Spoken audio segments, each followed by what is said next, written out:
तरै पनि यो बिहान तपाईहरु जतिजना भाग लिँदै हुनुहुन्छ सबैलाई धेरै धेरै धन्यवाद। जय मसीह। परमेश्वरले हाम्रो व्यक्तिगत जीवनमा आफ्नो महिमा र प्रशंसा गर्नुभएको होस् र हामीलाई पनि आफ्नो अनुग्रहको छत्रछायामा राख्नु भएको होस्। अनि हाम्रो डाँडाको उपदेशको डिभोसनमा हिजो हामीले 12 त्यसपछि 14-15 पद पनि हेर्यौं।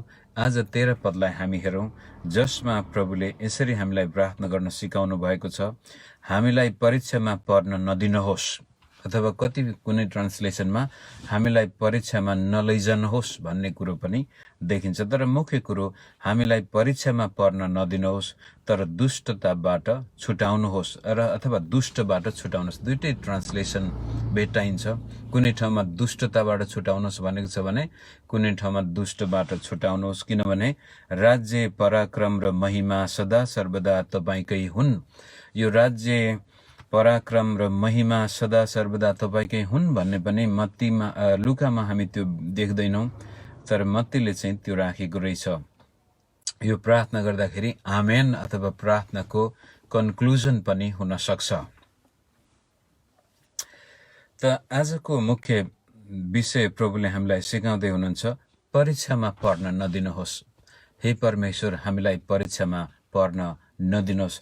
अब यसलाई अझै राम्रोसँग हामीले व्यक्तिगत जीवनमा स्वीकार गर्दाखेरि परीक्षामा पर्न नदिने मात्रै नभएर परमेश्वर मलाई परीक्षामा पर्नबाट बचाउनुहोस्। र अझ त्यसलाई सकारात्मक रूपले हामीले हेर्यौं भनेदेखि परमेश्वरले हामीलाई परीक्षामा पर्न दिनुहुने, परीक्षाबाट बचाउनु हुनेछ। परीक्षामा परेको खण्डमा त्यसले हाम्रो आत्मिक र भौतिक जीवनमा पनि घाटा ल्याउँछ। परीक्षाको मतलब हाम्रो क्षति हुनको लागि आएका चीजहरू हुन्, हामीलाई हानि गर्नको लागि ल्याइएका। हाम्रो जाँच, परमेश्वरले हामीलाई कहिले पनि परीक्षामा पार्नुहुन्न, यो कुरो स्पष्ट हामीले देख्नु पर्दछ। कारण परीक्षाको मुख्य उद्देश्य तपाईं र मेरो पतन गराउनु, तर परमेश्वरले हाम्रो जाँच गर्नुहुन्छ, हाम्रो विश्वासको जाँच गर्नुहुन्छ। जाँचको मतलब तपाईं र मलाई बलियो बनाउनु, तपाईं र म को हुँ भनेर हामी आफैले चिन्न सकौं, परमेश्वरले चिन्नु भएको होस्। अब हुन त प्रभुले त चिन्नु नै हुन्छ, र पनि परमेश्वरको सामनेमा यो मानिस यतिको बलियो छ भनेर देख्न सकोस् भनेर जाँच गरिन्छ हाम्रो विश्वासको। तर परीक्षा चाहिँ शैतानिक शक्तिहरू र त्यसका साथसाथै हाम्रो आफ्नै इच्छा र अभिलाषाबाट आउने भएको कारण प्रभुको प्रार्थनामा हामीलाई प्रभुले भन्दै हुनुहुन्छ, तिमीहरूले आफ्नो त्यो परीक्षामा पनि परमेश्वरले तिमीलाई बचाउनु भएको होस् भन्ने कुरा स्पष्ट पार्दै हुनुहुन्छ। त्यसलाई हेर्नको लागि हामी याकुबको किताबको 1 अध्यायमा जाउँ। याकुब 1 अध्यायको 13 पदबाट हामी पढौं। माथि 2 पदबाटै पढ्नुभयो भनेदेखि त्यहाँ संकष्ट, कष्ट आउँदाखेरि, विभिन्न प्रकारका ट्रायल्सहरू आउँदाखेरि तिमी नआत्तिनु, दुःख कष्ट आउँदा नआत्तिनु, त्यो चाहिँ तिम्रो विश्वासको जाँच हो। तर परमेश्वरले चाहिँ कहिले पनि हामीलाई परीक्षामा चाहिँ पार्नुहुन्न भन्ने कुरा 13 पदबाट यसरी भनेको छ। याकुब 1 को 13 मा, परीक्षा हुँदा कसैले पनि यसो नभनोस्, परमेश्वरद्वारा मेरो परीक्षा भएको हो। परीक्षाको उद्देश्य तपाईं र मलाई पतन गराउनु, तपाईं र मेरो निर्दोष हृदयमा दोषी भावना हालिदिनु, निर्मल मनमा खोट उत्पन्न गरिदिनु, स्वच्छ दिमाग छ भने त्यहाँ दूषित विचारहरू हालिदिनु। त परीक्षा भएको हो भनेर नभन्नु, किनकि कुनै खराब कुराबाट परमेश्वरको परीक्षा हुन सक्दैन र उहाँ आफैले पनि कुनै मानिसको परीक्षा गर्नुहुन्न। त यहाँ स्पष्ट हामी के देख्दैछौँ भनेदेखि जब प्रभुले हामीलाई भन्दै हुनुहुन्छ, प्रभु हामीलाई परीक्षामा पर्न नदिनुहोस्, मतलब प्रभुले चाहेरै होइन, हाम्रै भूल गल्ती, हाम्रै आफ्नै कमी कमजोरीका साथसाथै शैतानिक शक्तिबाट आएका, अरू मानिसबाट आएका परीक्षामा पनि हामीलाई पर्न नदिनुहोस् भनेर सुरक्षाको लागि प्रार्थना गर्नुपर्ने हो। हामीले दिनदिनै तपाईं र म कहिले पनि यो भन्न सक्दैनौँ कि म त साह्रै पवित्र भइसके, म साह्रै आत्मिक छु, मेरो जीवनमा कहिले पनि म त यस्तो परीक्षामा पर्दिन।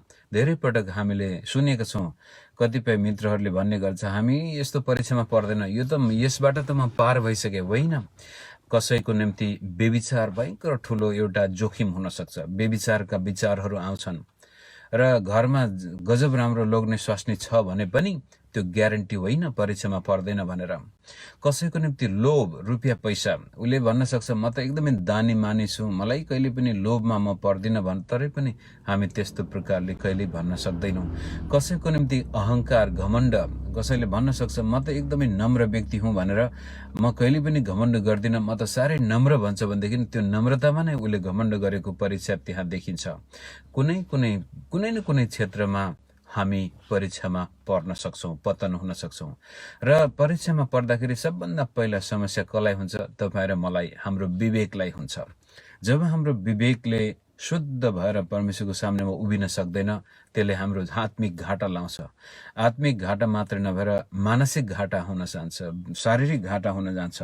त्यसै कारण प्रभुले सिकाउँदै हुनुहुन्छ प्रार्थना गर्न, प्रभु मलाई परीक्षामा पर्न नदिनुहोस्। त परीक्षा कहाँबाट आउँदो रहेछ भनेर याकुबले भन्नुहुन्छ 14 पदमा, परमेश्वरले परीक्षा गर्नुहुन्न। कसरी हुन्छ त परीक्षा? हरेक मानिस आफ्नै खराब इच्छाद्वारा लोभिएर परीक्षामा पर्दछ।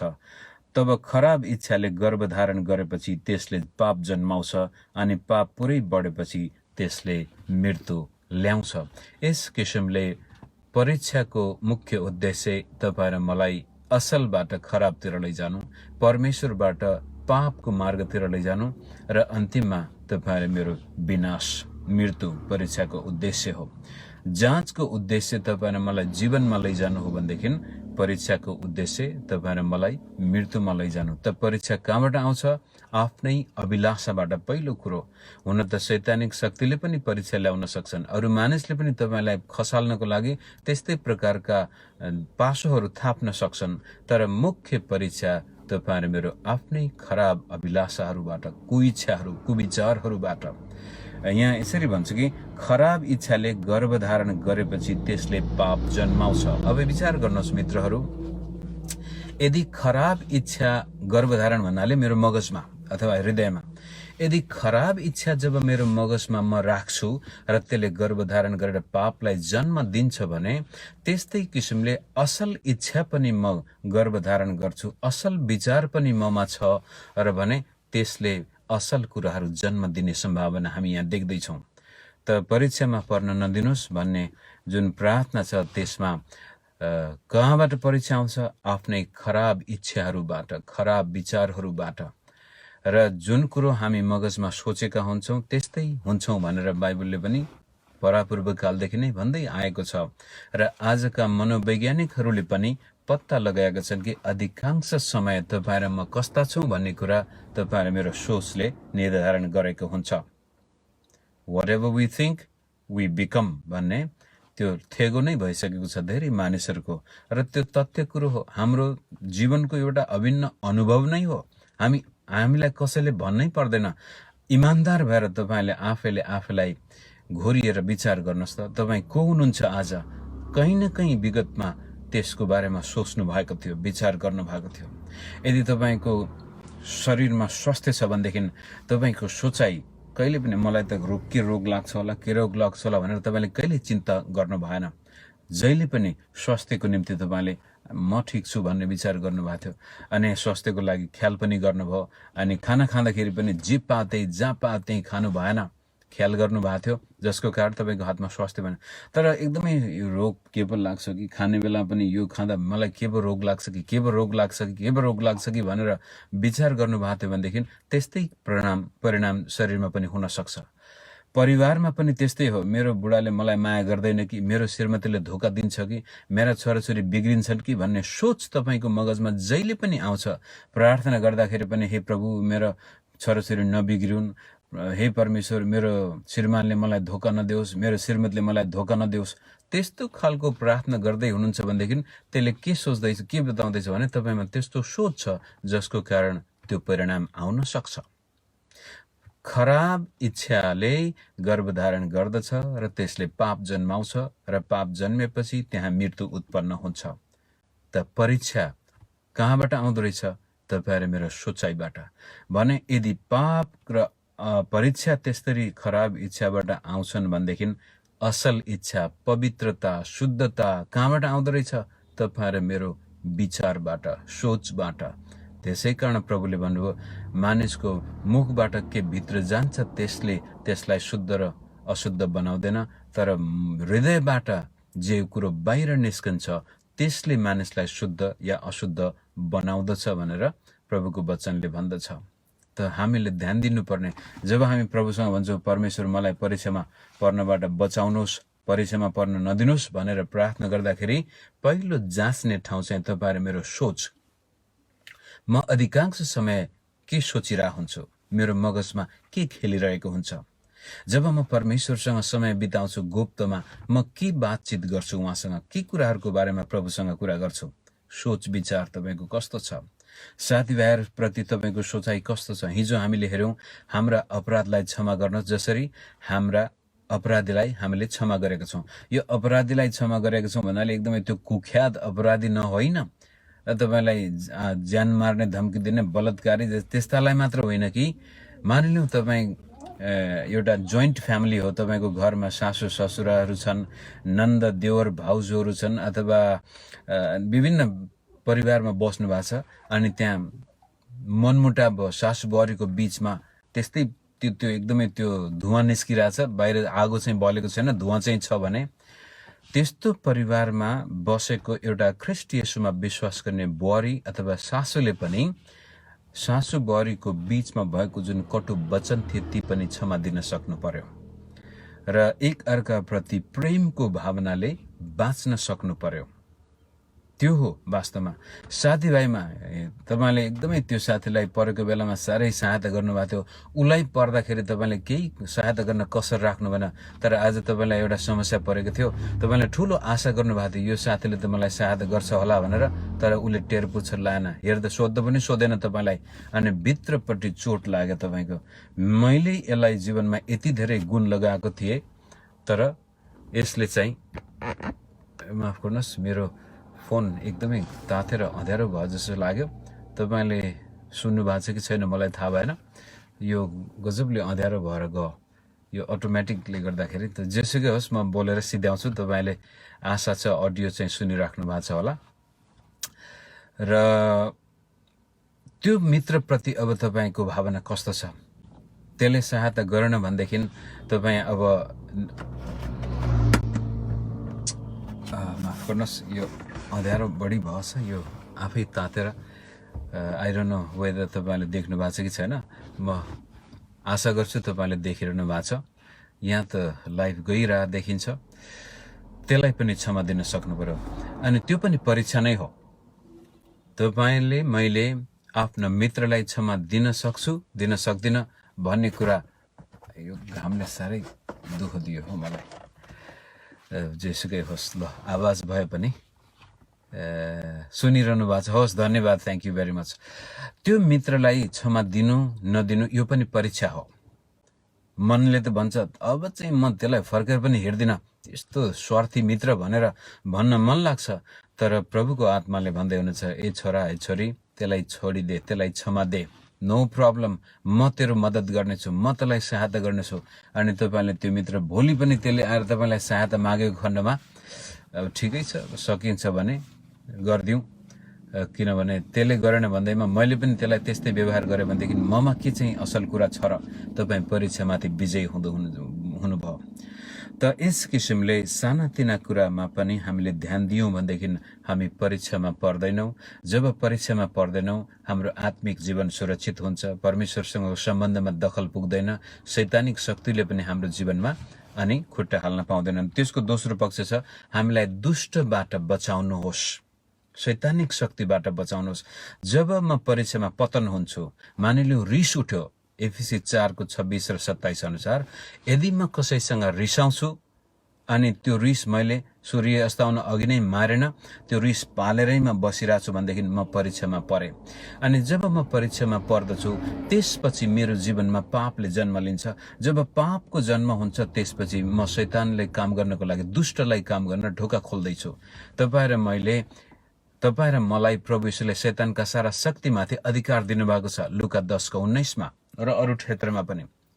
तर यदि जब हामी परीक्षामा पतन पर्छौँ र पापलाई त्यहाँ ठाउँ दिन्छौँ भने शैतान त्यसपछि आउने मौका पाउँदछ। शैतानको माध्यम नै पाप हो, पापद्वारा ऊ प्रवेश गर्दछ। रिस उठ्यो तपाईँको जीवनमा, कसैप्रति रिसाउनु भएको छ, त्यसलाई क्षमा दिनु भएन भने सानो एउटा ढोका खोलिदिनु भयो दुष्टको लागि अब तपाईँको जीवनमा प्रवेश गर्ने। र त्यसै कारण शैतानलाई मौका नदेऊ, परीक्षामा पतन नहौ, बरु त्यसको लागि प्रभुसँग प्रार्थना गर, भन हे परमेश्वर मलाई सुरक्षा प्रदान गर्नुहोस्, मेरो शारीरिक सुरक्षा, मेरो आत्मिक सुरक्षा, मेरो भौतिक सुरक्षा, मेरो पारिवारिक सुरक्षा। त्यो सुरक्षाको लागि एउटा भजन हामी हेरौँ। भजन सङ्ग्रह 91 बडो गजबलो परमेश्वरको प्रतिज्ञाले भरिएको सुरक्षा दिने भजन हो। तपाईँ र म कहिलेकाहीँ असुरक्षित महसुस गर्दछौँ। दुष्ट शैतानबाट समस्या पो आउँछ कि, मेरा छोराछोरीलाई समस्या हुन्छ कि, मेरो काम व्यवसायमा समस्या हुन्छ कि, यदि डरको आत्मा छ कतैबाट भनेदेखि त्यो परमेश्वरबाट होइन, त्यो शैतानबाट हो। त्यसलाई निकाल्नको लागि तपाईँले परमेश्वरको वचनमा मनन गर्नुहोस्। र 91 भजन म पढेर आज हामी बन्द गर्नेछौँ। यहाँ यसरी लेखिएको छ, भजन सङ्ग्रह 91, जो परम प्रधानको शरणमा वास गर्दछ त्यो माने सर्वशक्तिमानको छत्र छामुनि रहन्छ। परम प्रभुको बारेमा म भन्नेछु, उहाँ मेरो शरणस्थान र किल्ला हुनुहुन्छ, मेरा परमेश्वर जसमाथि म भरोसा राख्दछु। निश्चय नै उहाँले तिमीलाई सिकारीको पासोबाट र घातक रूढीबाट बचाउनु हुनेछ। यो रोग व्याजबाट र शैतानिक शक्तिहरूबाट पनि सिकारीको पासोबाट, दुष्टबाट प्रभुले बचाउनु हुनेछ। उहाँले तिमीलाई आफ्ना प्वाखहरूले छोप्नु हुनेछ र उहाँका पखेटा मुनि तिमीले शरण पाउनेछौ। उहाँको विश्वसनीयता तिम्रो ढाल र पर्खाल हुनेछ। तिमी रातको ठुलो त्रासदेखि र दिनमा उडेर आउने बाणदेखि डराउने छैनौ, न त अन्धकारमा फैलिने रूढीदेखि, न मध्य दिनमा नाश गर्ने महामारीदेखि डराउनेछौ। अहिलेको महामारी हेर्नुहोस्, भारतमा एकदमै गाह्रो छ। हिजो आज त दिनमा 70-80 हजार इन्फेक्टेड मान्छेहरू भइरहेछ, मान्छे मरि पनि त्यस्तै रहेछ, एकदमै त्रास भइरहेछ हामीमा। र पनि हामीले विश्वासका साथ भन्नु पर्यो, परमेश्वर तपाईँले मलाई यो महामारीबाट पनि सुरक्षा दिनुहुनेछ भनेर त्यो विश्वासका साथ लाग्छ कि क्या हो भनेर एकदमै डराइ गयो भने लाग्न पनि सक्छ। तर परमेश्वरले मलाई सुरक्षा दिनुहुन्छ, किनभने उहाँको वचनमा मध्य दिनको महामारीदेखि म डराउने छैन। 1000 जना तिम्रो नजिक लोटलान् र तिम्रो दाहिने हाततर्फ 10,000 जना र तिम्रो नजिक त्यो आउने छैन। तिमीले आफ्ना आँखाले मात्र त्यो अवलोकन गर्नेछौ र दुष्टको प्रतिफल देख्नेछौ। यदि तिमीले सर्वोच्च प्रभुलाई आफ्नो वासस्थान बनायो भने, परम प्रभुलाई जो मेरो शरणस्थान हुनुहुन्छ, तिम्रो कुनै अनिष्ट हुने छैन, तिम्रो घरको नजिक कुनै विपत्ति आउने छैन। घर, तपाईँ विदेशमा हुनुहुन्छ, तपाईँको छोराछोरी आमा बाबुहरू नेपालमा छन् अथवा विभिन्न अरू देशमा छन् भनेदेखि टाढैबाट पनि तपाईँले त्यो विश्वासको प्रार्थना दिनदिनै मेरो घरको नजिक विपत्ति आउने छैन, किनभने परमेश्वर मेरो त्यो शरणस्थान हुन्छ। मेरो घरको चारैतिर सुरक्षा प्रभुले गर्नुहुनेछ। म 10 पद फेरि पढ्छु, भजन सङ्ग्रह 91 को। तिम्रो कुनै अनिष्ट हुने छैन, तिम्रो घरको नजिक कुनै विपत्ति आउने छैन, किनकि उहाँले आफ्ना स्वर्गदूतहरूलाई तिम्रो सबै मार्गमा रक्षा गर्नलाई आज्ञा दिनुहुनेछ। यस किसिमले परमेश्वर तपाईँ र मलाई यति धेरै वास्ता गर्नुहुन्छ मित्र, कि उहाँले आफ्ना स्वर्गदूतहरू पनि हाम्रो सुरक्षाको लागि खटाउनुहुन्छ। यो कुरोमा हामीले शङ्का गर्नु हुँदैन। कहिलेकाहीँ यो ऱ्यासनलिजम भन्ने शब्द तपाईँले कतिले बुझ्नुहुन्छ होला। यो सबै कुराहरू भौतिक संसारसँग मात्रै सरोकार राख्ने ले गर्दाखेरि खै त परमेश्वर त हुनुहुन्न र आँखाले देखिया छैन, कानले सुनेको छैन भनेर हामी नदेखिने र नसुनेको कुरोमा कसरी विश्वास? होइन, हामी त्यो परमेश्वरलाई विश्वास गर्दैछौँ जसले आफैलाई स्वर्ग र पृथ्वीको केन्द्रबिन्दु हामीलाई बनाएको छ। हामी पवित्र आत्माका मन्दिर छौँ। परमेश्वरको उपस्थिति हाम्रो जीवनमा यस्तो गजबले आएको छ र त्यति मात्रै नभएर स्वर्गदूतहरूको सुरक्षा पनि प्रभुले तपाईँ र मलाई प्रदान गर्नु भएको छ। तपाईँले प्रार्थना गर्दाखेरि भन्नु, हे परमेश्वर, मेरो परिवार, मेरो छोराछोरी स्कुल जाँदाखेरि तपाईँले आफ्ना दूत पठाउनुहोस्। तपाईँ विदेशमा हुनुहुन्छ, परिवार टाढा छन्, हे परमेश्वर, मेरो घर परिवारको सुरक्षाको लागि तपाईँले आफ्ना स्वर्गदूत पठाउनुहोस्, दुष्टबाट बचाउनुहोस् भनेर प्रभुले भनेको मतलब धेरै कुराहरू त्यहाँ समावेश गरिएका छन्। स्वर्गदूतको सुरक्षा हाम्रो लागि प्रभुले राख्नु भएको छ। र 12 पदमा, तिनीहरूले स्वर्गदूतले तिमीलाई आफ्ना हातै थाम्नेछन्, नत्र त तिम्रो खुट्टा ढुङ्गामा ठोकिनेछ। धेरै वर्ष पहिला, धेरै भन्दा मेरो छोरा 3 वर्षको थियो होला, शनिबारको दिन थियो। हाम्रो चर्चको सेवा सङ्गति सकेर करिब करिब साँझको 5 बजिसकेको थियो। हामीले खाजा नास्ता खाएर म ठ्याक्कै मेरो किताब पढ्ने ठाउँमा बसेर किताब पढ्दै थिएँ। हिउँदोको समय थियो। म एकदमै त्यो ब्ल्याङ्केट लाएरै बसेको थिएँ काठमाडौँमा। मेरो छोरालाई मेरो कान्छो सालोले त्यति बेला दिल्लीबाट नेपाल आएको थियो। लागेर माथि छतमा 4 तला माथि गयो। 1 तला 2 तला 3 तला 3 तलाको घर थियो, त्यसमाथिको छत 3 तला घर। अनि त्यो दिन म किन यो किताब पढ्न छोडेर बाइबलको यो भजन सङ्ग्रह हैन, त्योभन्दा अगाडिदेखि नै यो मेरो मनमा गुनगुनाइरहेको थियो। अनि छोरालाई सालोले माथि छतमा लगेर छतको त्यो वालमा यसरी राखेर यसरी कानमा के अरे अँगालो हाले एकातिर, अर्कोतिर ऊ गिटार बजाउँदै थियो। र बजाउँदा यता गिटार खसेछ। गिटार सम्बन्ध खोजेपछि छोरालाई यता छोडिदियो। अनि छोरा त्यो 3 तलाबाट खस्यो तल सिधै। त्यो घरबेटीले त्यहाँ कम्पाउन्डको वाल बनाउनको लागि त्यो ढुङ्गाहरू त्यहाँ राखेको थियो छेउमै। त्यसपछि 3 तलाबाट छोरा खसेर ठ्याक्कै त्यो पर्खालबाट खसेको सिधै पर्खालमै तल त्यो पेटीमा राखेको फुलका गमलाहरू थिए, त्यो फुलका गमलामा परेछ। र त्यसको आँखाको एउटा गमला यतातिर अर्को गमला यतातिर हेरेर त्यो आँखा चाहिँ ठ्याक्कै 2टा गमलाको बिचमा पहिला हिर्का हानेछ। र उसको यता टाउको र यता शरीर चाहिँ फुलको झ्याङमा। अनि उसको 2टा घाउ चाहिँ यहाँ र यहाँ, त्यो बिचमा चाहिँ आँखा परेछ। अनि अचानक सबैजना कराए, त्यहाँ गए। म हेर्दैछु त छोरा त झ्यालबाट हेरेको त छोरा त तल, अनि पुरै ब्लड रगताम्य भएको छ। र नभन्दै दौडेर हामीले टिचिङ हस्पिटल लग्यौँ। तर त्यो 3 तलाबाट अलिकति 1 इन्च मात्रै त्यो गमलाको यताउता गइदियो भने उसको आँखा जान्थ्यो। अलिकति पनि त्यो पर्खालमा सिधै नखसेर 2-3 इन्चबाट मात्रै ऊ गएको भए ढुङ्गामा त्यसले जिउ बजारे नै थियो र छोरा हामीले गुमाउने थियौँ। तर प्रभुको यो वचन, स्वर्ग तिनीहरूले तिमीलाई आफ्ना हातै थाम्नेछन्, नत्र तिम्रो खुट्टा ढुङ्गामा ठोकिनेछ। 1 हप्ता अगाडिदेखि नै यो भजन मेरो मनमा आएको थियो। बिहान प्रार्थना गर्दा पनि त्यो म गुनगुनाउँथेँ। र पछि थाहा भयो प्रभु तपाईँले मेरो छोरालाई गजबले बचाउनु भयो। त्यो अचम्मको, अब त्यो माथिबाट लड्दाखेरि तल त्यो स्वाट्टै त्यो पर्खालकै छेउमा ठ्याक्कै त्यो सिँढीमा एकदै राखेको गमलामा त्यो परेर बाँच्यो। हेर्नुहोस्, सुरक्षा प्रदान गर्नुहुन्छ। अब धेरैले यो कोइन्सिडेन्स भन्छन्, तर I don't believe in coincidences, I believe in divine protection. कारण परमेश्वरले हामीलाई सुरक्षा प्रदान गर्नुहुन्छ। यहाँ यसरी लेखिएको छ, शैतानिक शक्तिहरूबाट सुरक्षा। तिमीले सिंह र गोमनलाई कुल्चने छौ। यो शैतानिक शक्तिका प्रतीकहरू हुन्। जवान सिंह र सर्पलाई तिमीले पैताला मुनि लतार्ने छौ। दुष्ट आत्माका आक्रमणबाट पनि हामी डराउनु पर्दैन, यदि हामी परीक्षामा बाँचेका छौँ, परीक्षामा पतन भएका छैनौँ। प्रभुले हामीलाई परीक्षामा सुरक्षा दिनुभएको छ भने। 14 परमप्रभु भन्नुहुन्छ, त्यसले मलाई प्रेम गरेको हुनाले म त्यसलाई छुटाउने छु। त्यसले मेरो नाउँ ग्रहण गरेको छ, यसकारण म त्यसको रक्षा गर्नेछु। त्यसले मेरो पुकारा गर्नेछ र म त्यसलाई उत्तर दिनेछु। त्यसका दुःखको घडीमा म त्यससँग हुनेछु। म त्यसलाई छुटकारा दिनेछु र आदर गर्नेछु। लामो आयु दिएर म त्यसलाई सन्तुष्ट तुल्याउनेछु र त्यसलाई म उद्धारको दर्शन दिनेछु। यस किसिमले प्रिय विश्वासी मित्रहरू, तपाईँ र मैले यीशुलाई कुनै धर्मको रूपमा मात्रै अपनाएछौँ भन्दा हामीले धेरै घाटा पाइरहेछौँ। येशू त्यो प्यारो मित्र हुनुहुन्छ जसले तपाईँको बाहिर जाँदा र भित्र जाँदा पनि वास्ता गर्नुहुन्छ। तपाईँको शरीरमा रुगाखोकी लाग्दा पनि वास्ता गर्नुहुन्छ भने क्यान्सर लाग्दा पनि वास्ता गर्नुहुन्छ। तपाईँ र ममा महामारी फैलिँदा पनि वास्ता गर्नुहुन्छ भनेदेखि साधारण कुरामा पनि उहाँले हामीलाई सुरक्षा प्रदान गर्नुहुन्छ। त्यो परमेश्वरलाई हामीले चिन्नुपर्छ। त्यसै कारण मत्ती 5 अध्यायमा ख्रीष्ट येशूले हाम्रो भित्रपट्टिको कुरालाई बढी जोड दिनुभएको छ।